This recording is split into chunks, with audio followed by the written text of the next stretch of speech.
好，来继续来看，真若去讲讲到人恐惊到真歹飞回咯。这是伫咧台北市的民生社区，昨暝8点外，挡伫个2楼壁顶的5台冷气机，讲因为这个铁架啊生鲜老旧，规个拆落来去地害下骹的热护病。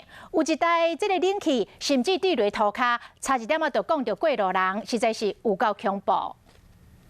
伊就监视器画面，巡逻警察车才通过，尔无偌久，大楼外墙的冷气机就咧落落来，过路人赶紧闪。5台冷气机落来时，其中有1台冷气机佫落来到涂骹。便利商店的人客是出出入入，加在无去牵着人。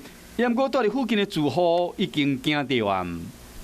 这个本来就是很夸张，那8、9点的事情哎，那我们平常都是这边走来走去的，没有被砸到人很幸运了吗？